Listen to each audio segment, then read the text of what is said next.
Hi folks, welcome to the channel. Today we're going to take a look at the Genmitsu ProVerXL 4x4 CNC router machine from SainSmart.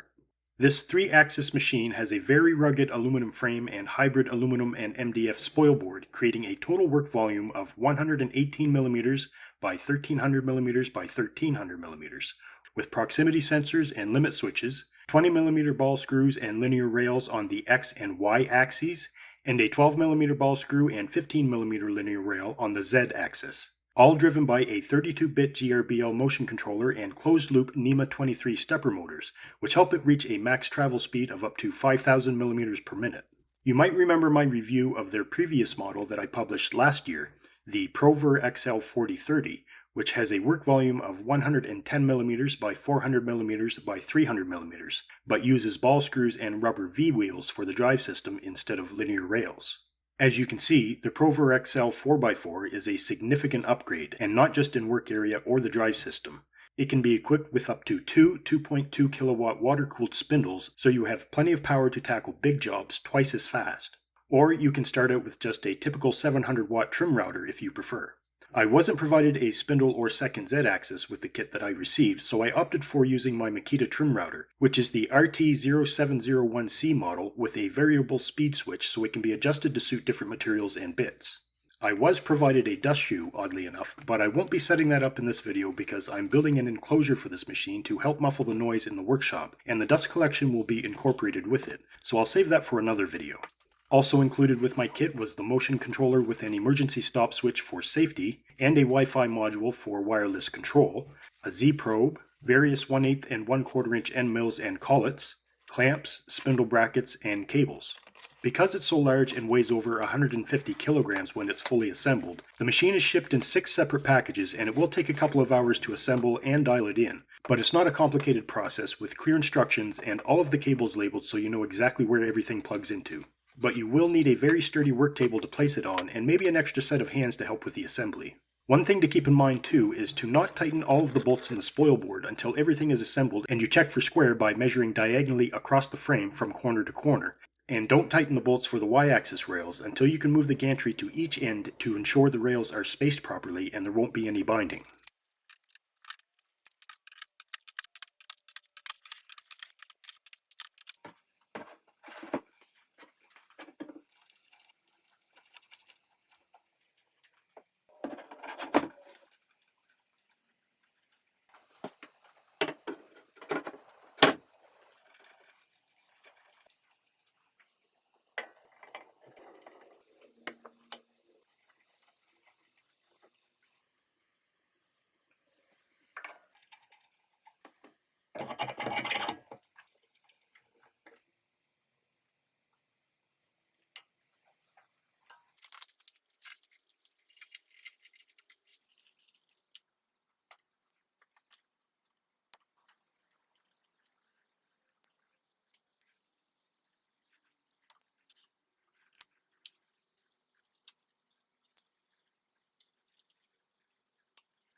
The Wi-Fi signal in my workshop is weak at the best of times, so after assembly I connected the machine to Candle software on my PC with the provided USB cable instead. Once opened, I checked the baud rate and port number to make sure it was connected and ready to go. Then I tested the manual motion controls to make sure everything worked and moved in the right direction before moving the gantry to the back of the machine and tightening the Y-axis rail bolts there, and then moving it to the front of the machine to tighten those bolts.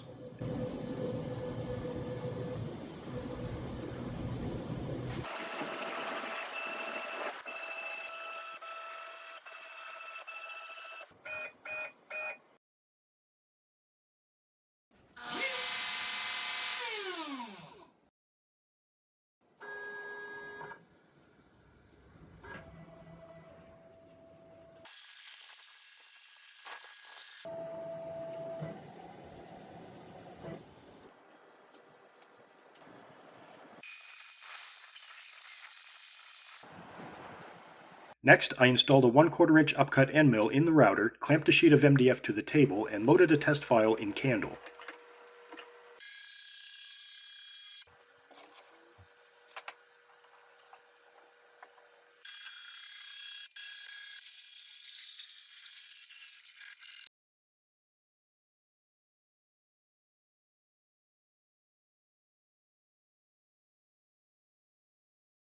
The battery died in my caliper, so I couldn't get an exact measurement for using the Z-Pro, but it's not really needed for this sort of work, so I zeroed the spindle with a sheet of A4 paper instead.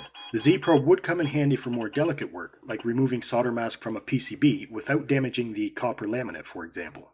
After the spindle was zeroed to the workpiece, I pressed send to start the job.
This took around 30 minutes to finish with no problems.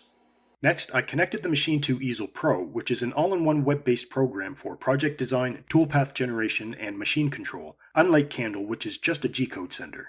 To connect the machine, just click Setup New Machine under the Machine tab in the top menu, then scroll under Other Third-Party Machines to select the SainSmart Genmitsu ProVerXL 4x4 from the list and follow the instructions to finish setting it up, which only takes about a minute or two.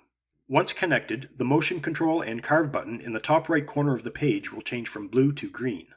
The first project that I'm going to try through Easel is a 3D relief carving of a dragon, which will be completed in 2 stages with 2 separate G-codes. After importing the model, I selected and adjusted the material type and size accordingly, then selected a 1/4 inch flat end mill for roughing and a 1mm tapered round end mill for finishing, and adjusted the cut settings for each bit.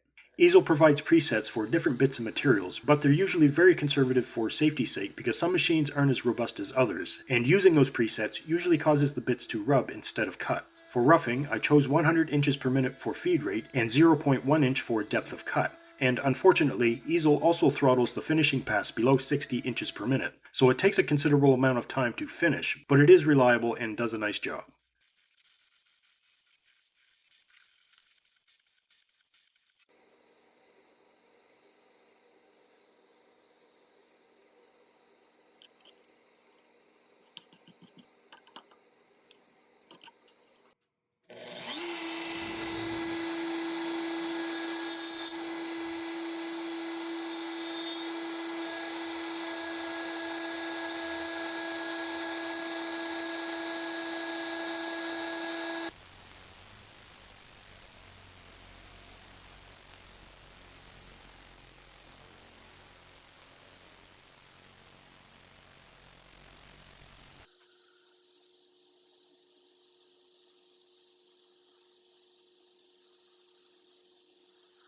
I should have used a V-bit with a sharper point to bring out the detail in something this small instead of the tapered round bit, and it did take 5 hours to finish, but it turned out okay and the machine worked without any problems. Next, I made a rotating bit holder. The bottom section was made from black acrylic and I milled pockets into it to hold rollers that I 3D printed. The top section was made from clear acrylic.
This only took about an hour to finish, and everything worked out great, so I selected my 3-flute high helix carbide end mill to cut a bracket out of 3mm 6061 aluminum for a sign that I'm making.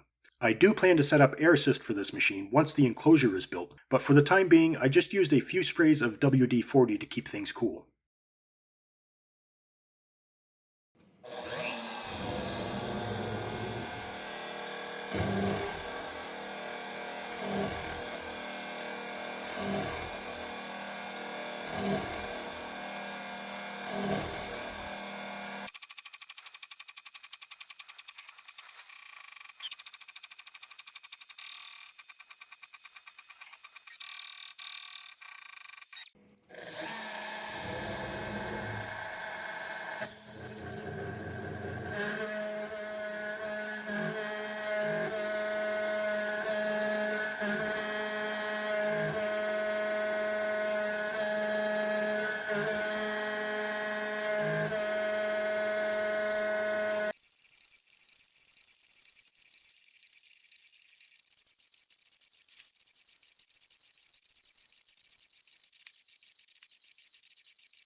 Once again, the machine had no problems milling this out. The edges are clean with no melting, burrs, or chatter lines. To make better use of the work area, I then tackled a couple of large projects. The first was a set of stackable tab and slot storage bins from MDF.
Notice how well everything fits.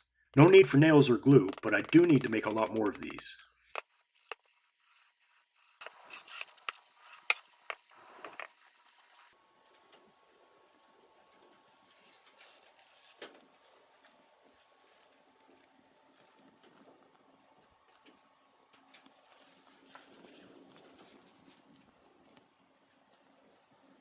Finally, I made a set of end tables from 3/4 inch birch plywood.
Just glue and clamps are all that's needed to hold everything together.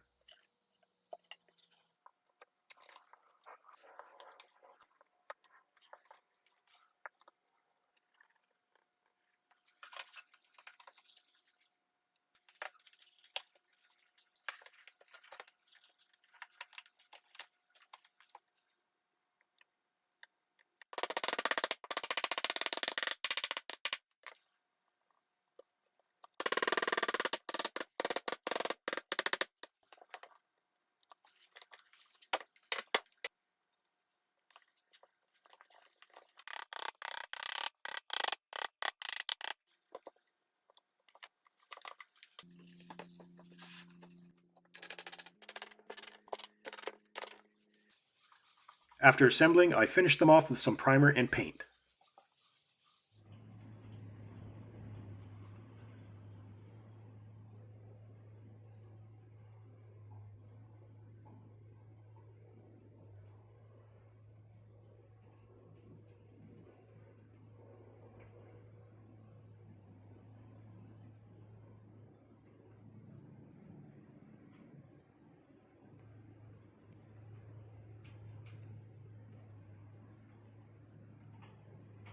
These tables turned out really nice, just like the machine that made them. I'm pretty impressed with it so far. It's built more than strong enough to achieve a good chip load and speed without overloading something and sacrificing precision and quality. It performs well and reliably too. I haven't had any issues in the roughly 3 months that I've been using it. No errors, no glitching, no jamming, nothing. One thing that I haven't tried yet, but I'm sure it can do, is milling mild steel. I picked up some carbide bits specifically for steel, and I think I'll give them a try in the next video, along with showing you how I built the enclosure and set up the dust control and air assist. But until then, let me know what you think of this machine in the comments, and if you're interested in getting one for yourself, then check out the link in the video description below. Take care, and thanks for watching.